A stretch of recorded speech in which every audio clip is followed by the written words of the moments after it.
Welcome to the BumbleKast. I'm your host, Ian Flynn, the Bumble King, and joining me as always is my Bumble co-host, Kyle, JCRB Kraus. Hello. I'm here.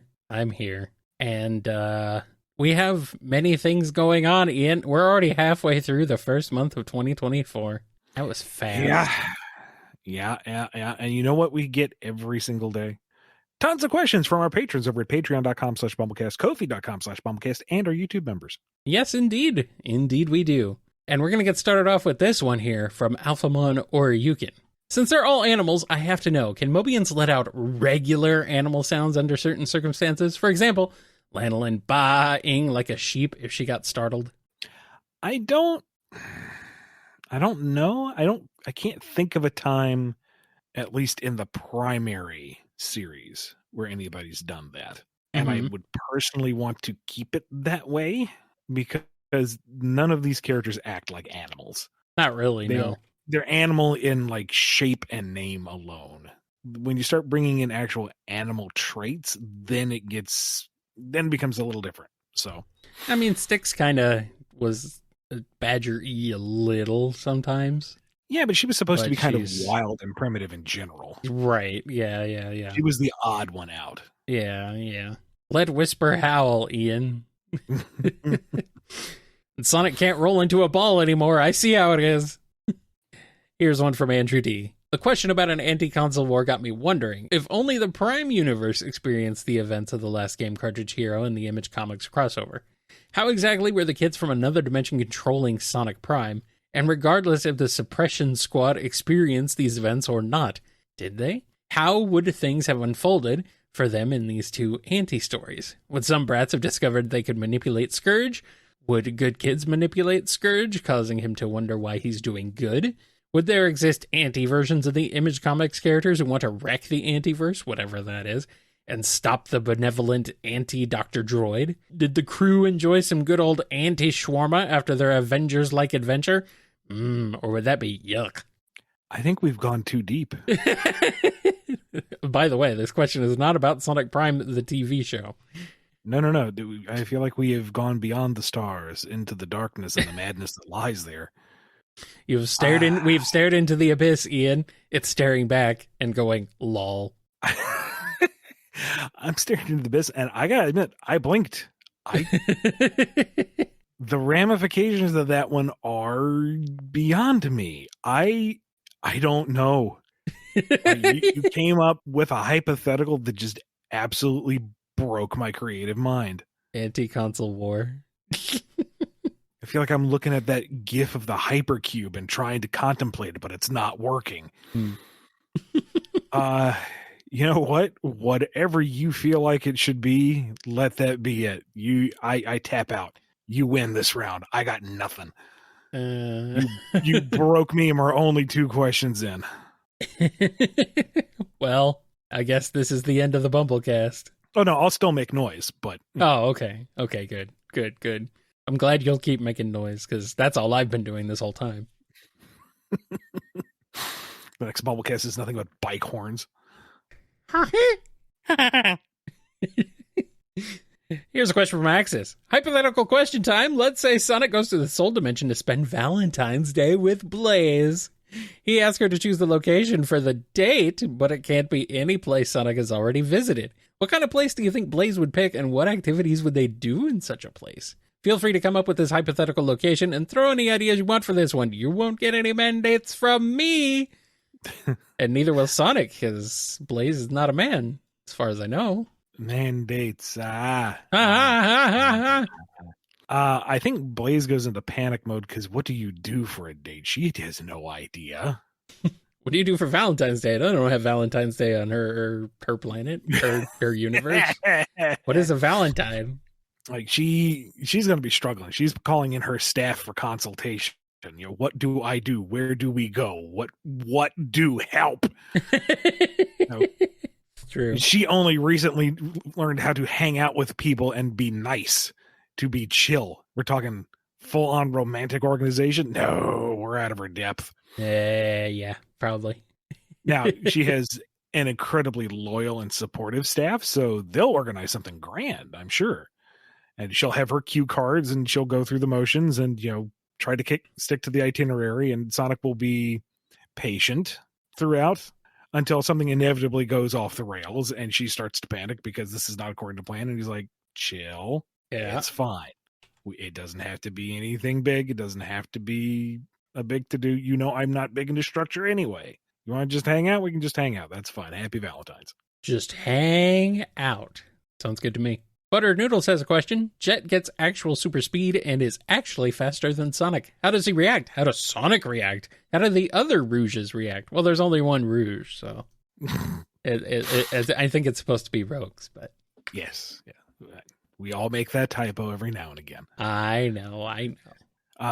Actually, small aside, my muscle memory has been kind of defaults to Rouge now. So if I want to type the word rogue, like if I'm doing the Babylon Rogues, you have to I invariably have to correct it every time. You have to think really hard about it. I have written the word Rouge so many times that I can't just default to rogue. I have to actively think. Yeah. R-O-G-U-E. Anyway, Jet is not going to be gracious in victory. He is going to lord over Sonic. He is going to just rub it in his face and constantly be speeding around him and antagonizing. And Sonic is going to be cool about it at first. Like, hey, good for you. Nice to have a challenge and a bar to reach. And then it's going to get annoying because Jet just doesn't let up and it really kind of gets on his nerves. And then he finds inner peace and realizes that as long as he doesn't make a big deal out of it, Jet will drive himself up the wall. Yeah. Jet can talk about how fast he is all the time and how much faster he is. And so it's like, cool. Yep. Whatever. You do you, buddy. And that will eat at Jet worse than any defeat he's ever suffered. Sonic wouldn't be put off constantly. Initially, there will be a period of time, where it gets under his skin. But then he realizes, no, he can Bugs Bunny this. True. All he has to do is be passive about it, and then he wins by default. Yeah. And Storm's going to be cheering him on because, the boss got it. Yeah, he's fastest. I knew he was always the best. I was always with him all along, blah, blah, blah. He's got 2 brain cells, and they're both devoted to Jet. And Wave is just, oh, God, something else for him to be obnoxious about. Grand, glorious, lovely. Where Drago is asking, wait, I thought Bugs Bunnying meant you cross-dress. Well, maybe if it were Adventures of Sonic. Very true. Yes. There's one from Chaos Sonic 1. We know your feelings on Nega, and that got me wondering on other people's thoughts on Nega. With me, I think Nega, as a villain from the future, is interesting, since he's the result of Eggman's legacy, and how he is willing to go worse than Ivo. Also, we need more recurring villains. Thoughts? You're welcome to your opinion. We can have recurring villains. They don't have to be lame. We have recurring villains. Yes, we haven't showed up in the games proper yet. Yes, we do. We need more though, or something. I don't know. Can we just have one that's not Eggman, but again?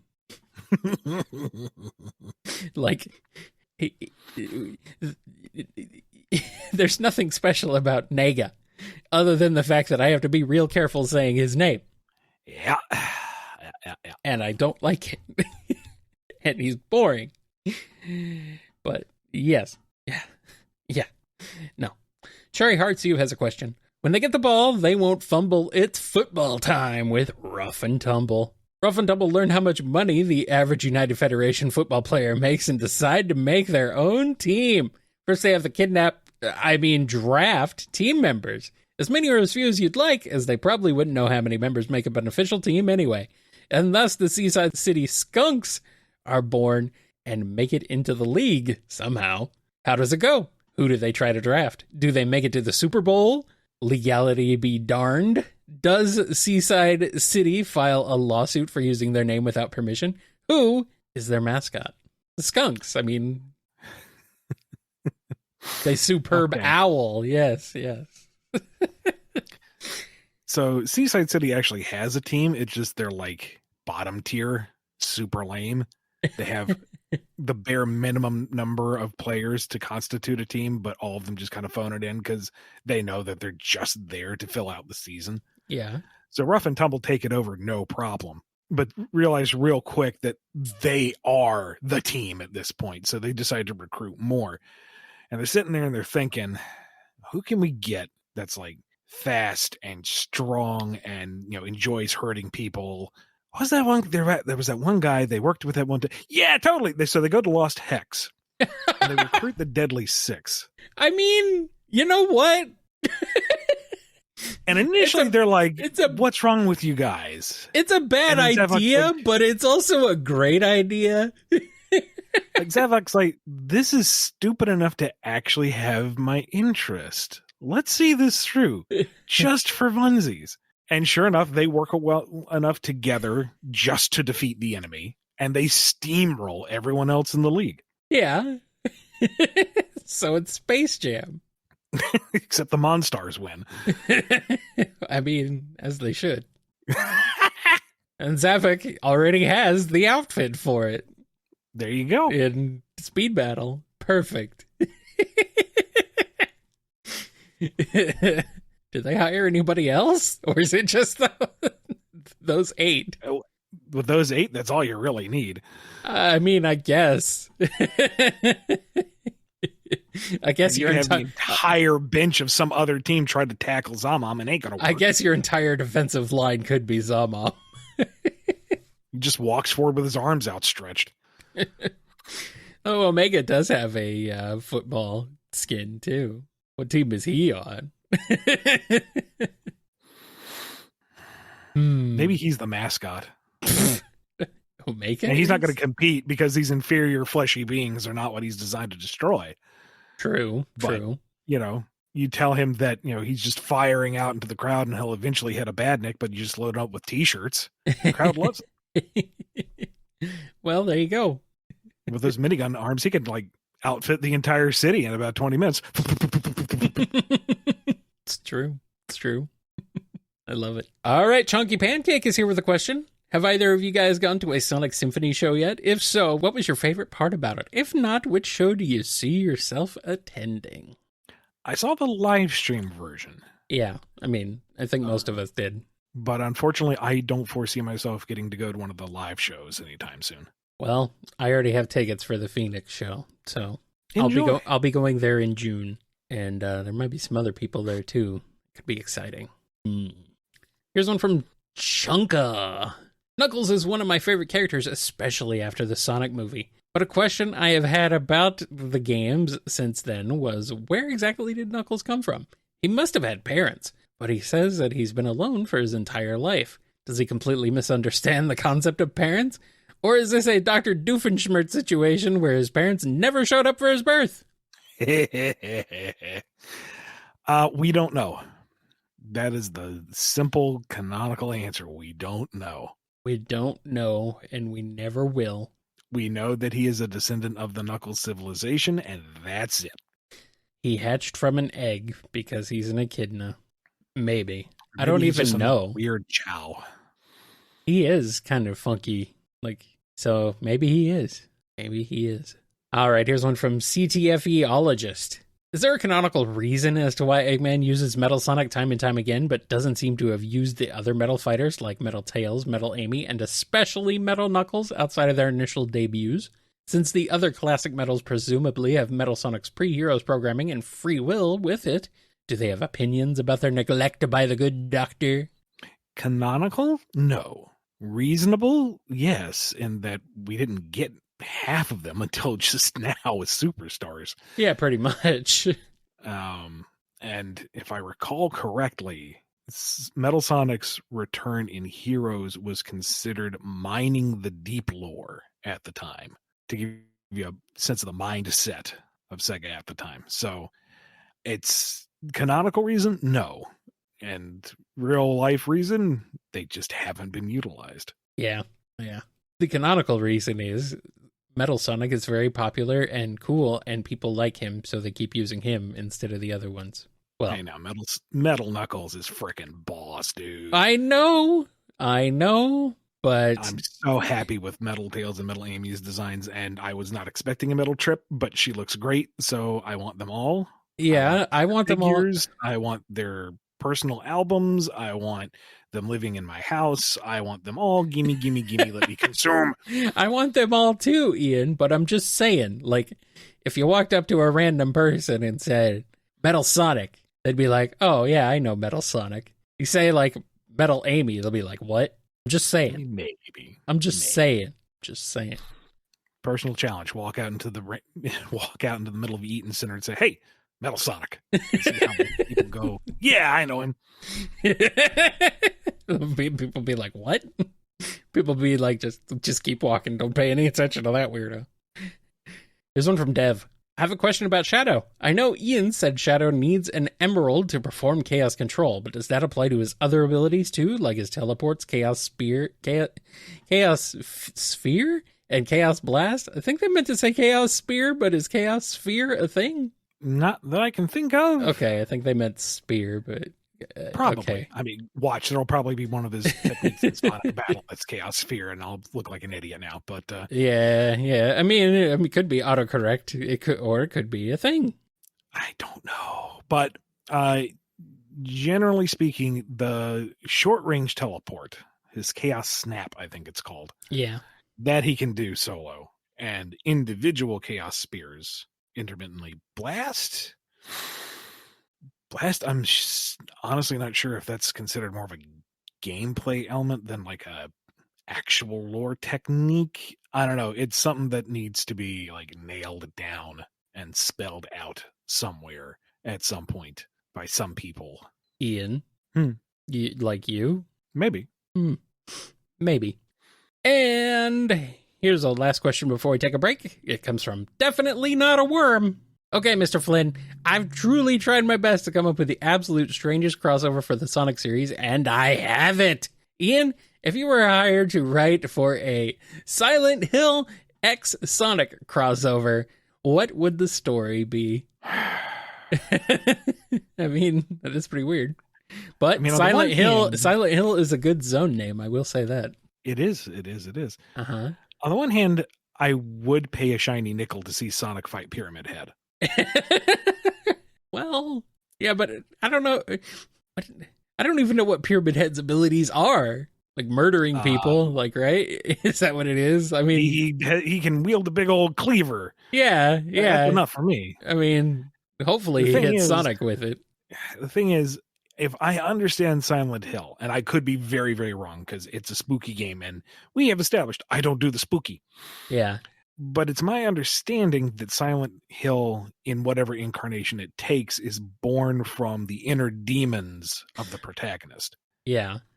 That it conjures their unresolved issues and makes manifest their personal shortcomings and horribleness. Like whatever fault you have takes on some nightmarish incarnation in the foggy realm of Silent Hill. Yeah. And Sonic doesn't have that. No, but Eggman might. Arguably, I think Eggman's really comfortable with who and what he is. I mean, maybe, I guess. Okay, well, I guess it'd have to be a Surge game then. She's pretty messed up.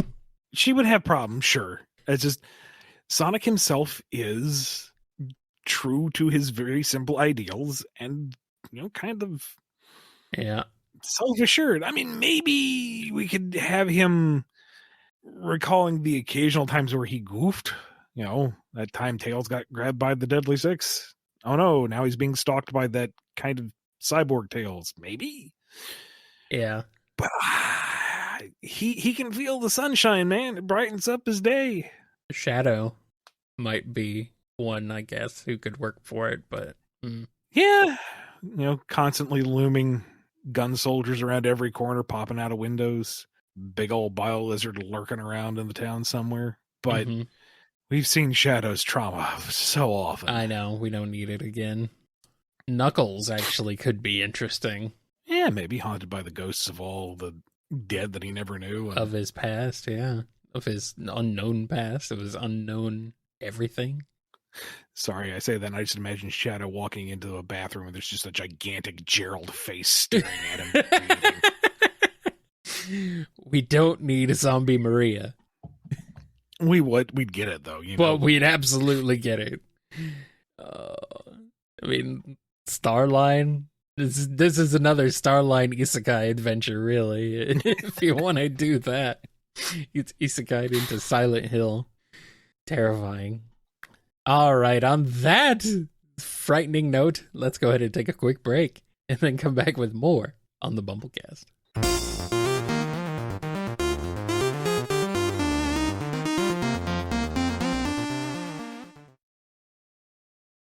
And we're back with more questions here on the BumbleKast. First off, we've got a question from our weekly giveaway.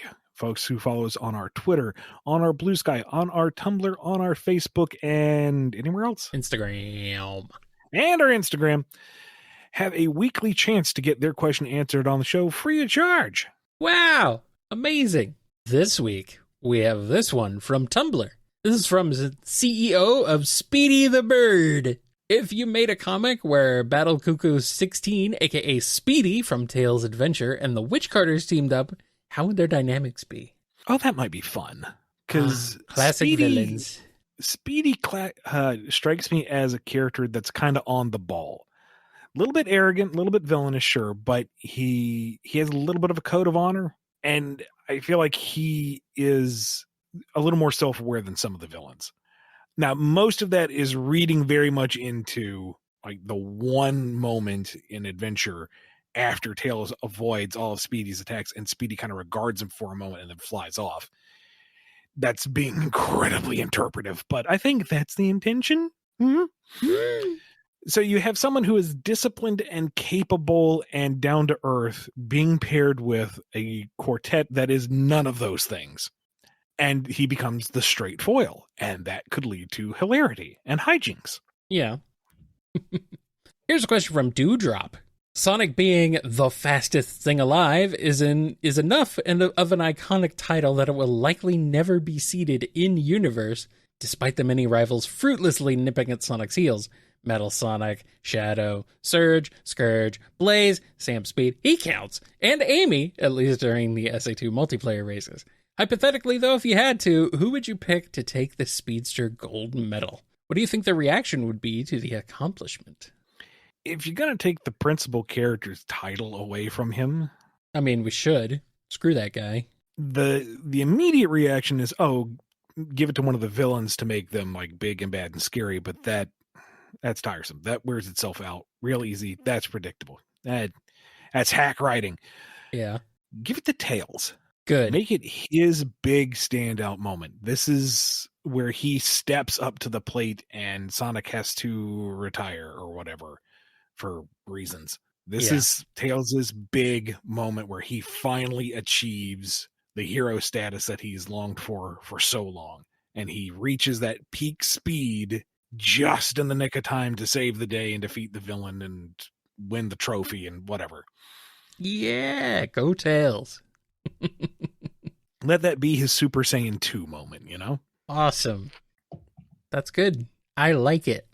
I think that's a very inspired choice. Not one I expected, actually. Also, Jet's missing on this list. I mean, he doesn't have super speed himself, but, you know.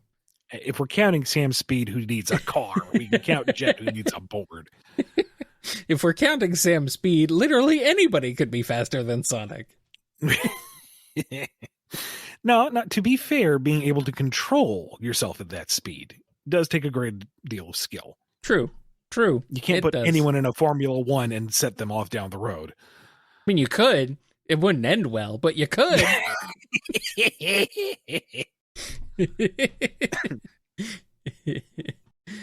And here's a question from Domino. In the January 5th podcast, you said a lot of Sonic X is completely off the table. Does this include Cosmo and Topaz? Sadly, yes. Mr. Tanaka, Ella, the whole shebang. Sorry, folks. And I actually had a correspondence with somebody else about this, so I might as well say it here. This is not related to the other pitch I was talking about to see if maybe like adapting the Matter X saga into IDW. This was a different project altogether, but it did open the door to a discussion, and that who I talked to and what they said made it very clear that it's just not on the table. So this would have to change at a level of management that I cannot even conceive of. So celebrate the characters, sure. Enjoy the show still. Stay in your fan groups and champion them still. I'm not trying to, turn all the lights off in this party. I'm just saying I don't foresee it happening reasonably anytime soon. Yeah. The problem is it's Sagata Shenshiro at the top. You have to fight him again. Well, no, absolutely not. And don't even say that out loud. You might think I'm challenging him. That's not going to happen. I know. The man stopped a missile from destroying Sega. I mean, I don't want to screw with him. Absolutely not. And we got one from E2 Under Paragon. In SA2 and Shadow 05, we see that Gun is capable of utilizing similar tactics to Eggman in that they mass-produce war machines to overwhelm Sonic while destroying everything in their way, i.e. the gun truck. However, in the recent Twitter takeover, Eggman says he dissolved Gun, implying they're perma-dead, which I don't like, since Gun worked perfectly as the Eggman Empire's counterpart as a morally corrupt world police that also opposed Sonic because of their peace through power philosophy. Thus, my question for today is, what is the official status of the Guardian units of nations, and what is their moral alignment, i.e. lawful evil, chaotic neutral, etc.? I don't want to get into it too much right now. Eggman did put a beating on them during the Eggman War of Forces. Gun is not the superpower it used to be, but I feel like him saying it's been dissolved is tinged with a bit of arrogance. As for what the current state of Gun is and where they fit into the grander scheme of things, I'd say let's revisit that at a later date. Would you say Gun is reloading? At some point, I'm sure I will make that pun, yes. You're welcome. Thought I could contribute. FMS Draws has a question. So, we once spitballed Spamton in the Sonic universe, but I believe we can go bigger and better than ever! Spamton swaps out with Mega Man for the day. This isn't a question, but I am terrified regardless. Oh, dear. I'm just imagining, the little chunky blue boy, but with that face sticking out from under the helmet. Oh, boy. Oh, no. Please, no. I think Dr. Light would be like, all right, shut it down. I'm getting out of robotics forever. Bruce, can you come home, please? I've made a boo-boo. We need help. Meanwhile, he comes home, lift the masks up. Oh, no, it's him! There's multiple Spamtons. No! Double the product for double the pleasure. Oh, no. You have reached Dr. Wily's phone-a-thon. Press 1 for Iceman. Press 2 for Gutsman. Press 3 for Certain Death. Oh, no. Why are there so many? Don't worry, Dr. Light. I will fight for everlasting peace. Why are there so many Spamtons? Why do we need that many? We don't need that many. No, just one is more than enough. In fact, it should be limited to one or less, preferably less. Call Dr. Wiley Contractors. They have a bone to pick with you. Oh, no. No. No. No.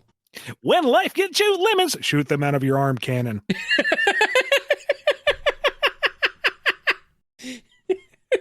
Damn it. I have your power now. No substitution, exchanges, or refunds. No. Let's move on. No. No. That's what makes it worse. Instead of taking his power, he just spreads his programming to the other robot masters. No! Guts Spamton. Ice Spamton. Pharaoh Spamton. Ian, what have you done? Spamton I've taken a bad idea and made it better. Spamton Sigma virus. Spamton virus. No! Don't worry, Dr. Light. We're taking this to the moon. Geo Knuckles has a question. Sonic crossover with Power Rangers Wild Force and the Wild Zords are Red Lion, Yellow Eagle, White Tiger, Black Bison, Blue Shark, and Lunar Wolf. Are you asking which ones Sonic characters drive? I don't know. Again, I'm not super familiar with anything beyond OG Power Rangers, and even that is sketchy. Yeah. And as far as I am aware, the Zords aren't really indicative of anyone's personality or abilities. So, I mean, I could be wrong, but like whoever normally pilots Red Lion, are they heroic, courageous? Are they a leader? Do they have fantastic hair? I don't know. I don't know what it means, if it means anything. So, plug whoever you want in there. Make it color coded, make it animal coded. I mean, we can hodgepodge from across the various Sonic incarnations and fit them all, right? Red Sure. Lion, we can get Vulcan in there. We can no, Smithy. Mhm. Vulcan was the early name. Oh. Yellow Eagle pulling Soar out of Sonic Boom. Why not? White Tiger, Jen. Black Bison. We'll say Axel. Water Buffalo. That's a type of bison. Sure, why not? Yeah. Blue Shark, Razor, obviously. And Lunar Wolf. Well, hey, Whisper now has a hobby. She drives a giant killer robot. You know what? She deserves it. Hero Squad has a question. Can Sage an artist? Because she's AI, does she make great art but has trouble with fingers? Do you have to make her generated, though it backfires? This is a joke question, but it does bring up an interesting question. How alive is Sage? It's true. How independent are her thoughts? Can she utilize an imagination? Or is she, just interpolating off of data and coming up with very complex responses? Does Sage steal art or not? Well, I'm sure she does because she's a bad guy. But in general, I don't know. I feel like that's something that is actually a good character prompt that should be investigated. Maybe in the next game. There's one from Icon PNG. Which theme song do you think represents Sonic the best? His World, It Doesn't Matter, Endless Possibility, Fist Bump, Sonic Underground? I don't know why those last two were capitalized, but... I could take the cheap way out and just saying each one is indicative of Sonic of that era. Sure. And thus, they're all right. Yeah. I mean, I've made it pretty clear Sonic Underground is not my particular jam when it comes to Sonic series, but that theme song encapsulates the series. You cannot really critique it. It tells you the whole story. It sets everything up. It's a bit of a romper, a bit of a bopper. It's a good song. It's a good intro. So, I mean, I can't really discount that as a bad Sonic theme. It's right on the money for what it needs to do. Yeah, but it's like it's very specific. It talks about the plot of Sonic Underground. Like it can't. Yeah, it doesn't Fist really. Bump is, yeah. I mean, Fist Bump is very much a Sonic Forces song. It's a fun song. True. Encapsulates Sonic's friendship, which could be extrapolated to the rest of the cast, but it's very much centered on the themes of bringing everyone together and believing in each other for greater causes. That is Force's driving force. I don't know if it would necessarily fit the tone of like adventure. So yeah, no, I'm going to go with the original answer. Each one perfectly encapsulates what Sonic means in that moment. We know the real answer is it doesn't matter, right? Specifically the SA1 version. I honestly can't choose between that and the SA2 version. I keep going back and forth on them. Yeah, the SA1 version's better. Search your feelings. You know it to be true. I think they're very indicative of who Sonic is in each of those games. Like the first one sounds very different and is kind of flavored with the experimental and explorative nature of SA1, while SA2 is a little more laid back because they found the system that works and Sonic's just kind of cruising through a refinement of what Adventure's established. I'm standing by my answer. All of them are right. Okay, fine. Whatever. Do what you want. There's one from Icy. Mighty gets sick and has to rest, and it's Ray's turn to take care of his best friend / bro. Could Ray be a competent caretaker? Oh, absolutely. He'll feed Mighty plenty of pancakes. I mean, he knows how to make his grilled cheese sandwich and which way to cut it. I mean, the kid's got it. Yep. If anyone's going to have to look after you, let it be Ray. Yep. He knows what's up. He's a good boy. And a question from Jara. Through a weird series of events, Sega somehow wound up acquiring the ownership of DC Comics. In the reshuffle, they decide to appoint someone they have worked with in the past who has a familiarity with the comic process, and thus they chose Lan Flynn. However, after realizing that's someone else entirely, they appointed you, Ian Flynn, the role of editor-in-chief, the grand dictator of the comic book company. What do you do with this position of authority? What mandates or demands do you push? Will you go mad with power? Oh, absolutely. I mean, let's be honest. So, all right, you give me full authoritative power over one of the big two.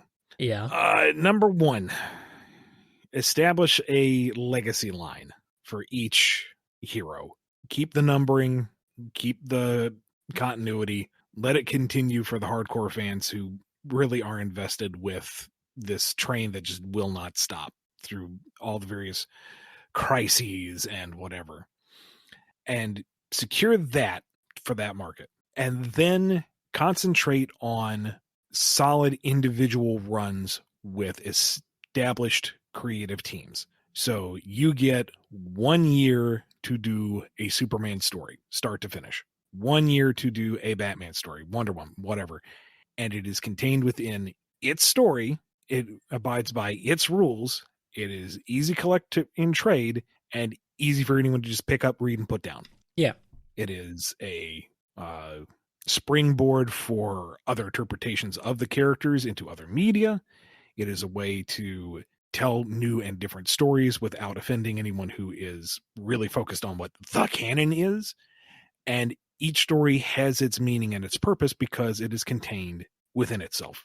You know where it's going, and it's done. And if one particular run does exceptionally well, like absolutely gangbusters, bring that team back if they have another story to tell and continue from there, but with a set ending in mind. This is where it's going to conclude. It's not going to cross over with any other interpretation. It's just concise, well-told, well-manicured stories about these iconic characters. Yes.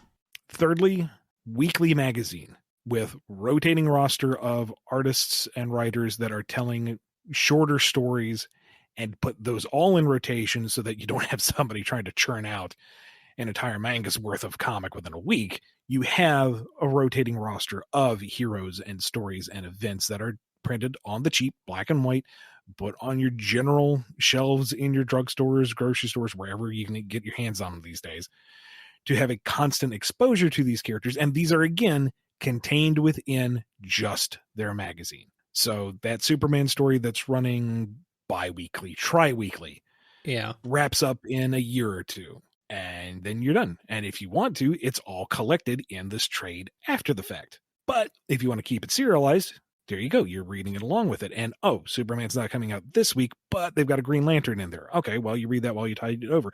Oh, hey, I actually like this interpretation of the character with this creative team. I'll come back in 2 weeks for that one as well, but now I've got Superman to tide me over in between. New eyes, new ideas, new interest, and it's constantly in flux, and it's there. You don't have to worry about continuity. You don't have to worry about alienating audiences. It's there for kids and casual folks to get into it, and those who are the hardcore fans still have their legacy titles with the big name talent or whatever working on them to enjoy as well. Well, heck, no wonder you haven't been hired. This is a good idea. Real easy for me to say that with, no oversight or budget to be concerned with. Yeah, I mean, yeah. But still. So, how about annual event crossover crises comics? You doing those anymore? They can happen in the legacy books once every, 5 years. 5 years? Okay, good. A treat. Yeah. 5 years, not like every 6 months. Or, make that a fourth line entirely. The crossover chaos line. Yeah.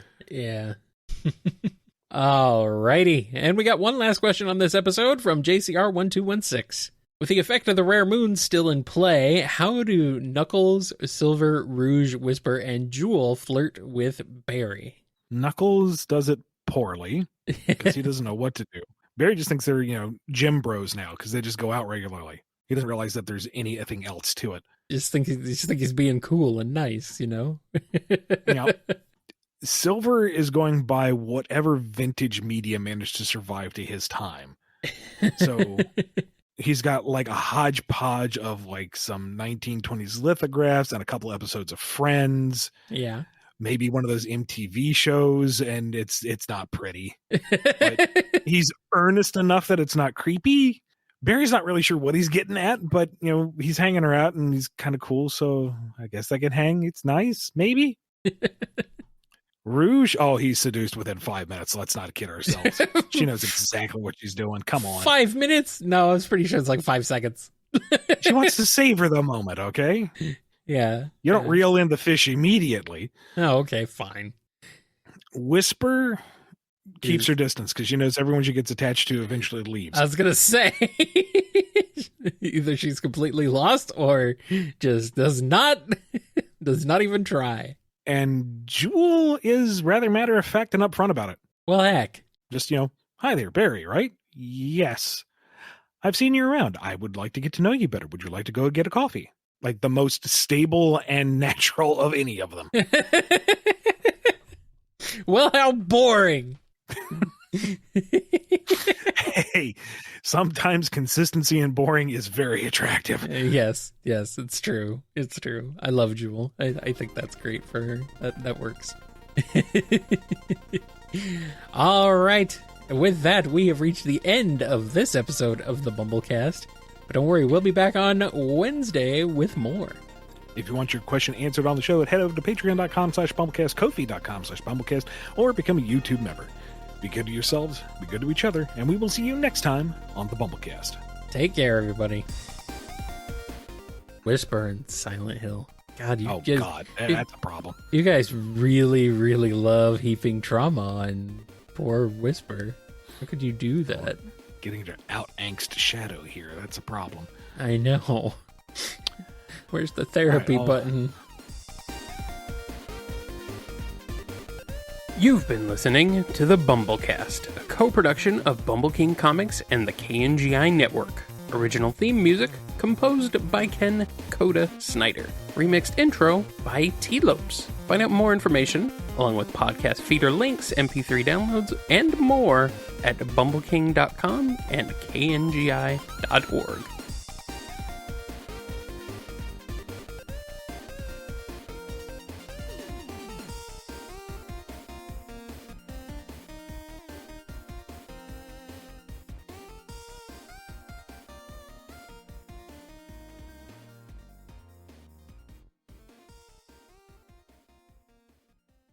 I mean, Twilord, if you want to change your name to that so you can have your question answered earlier, all right, fine. Hello, my name is Zero A. I'm tilde asterisk ampersand.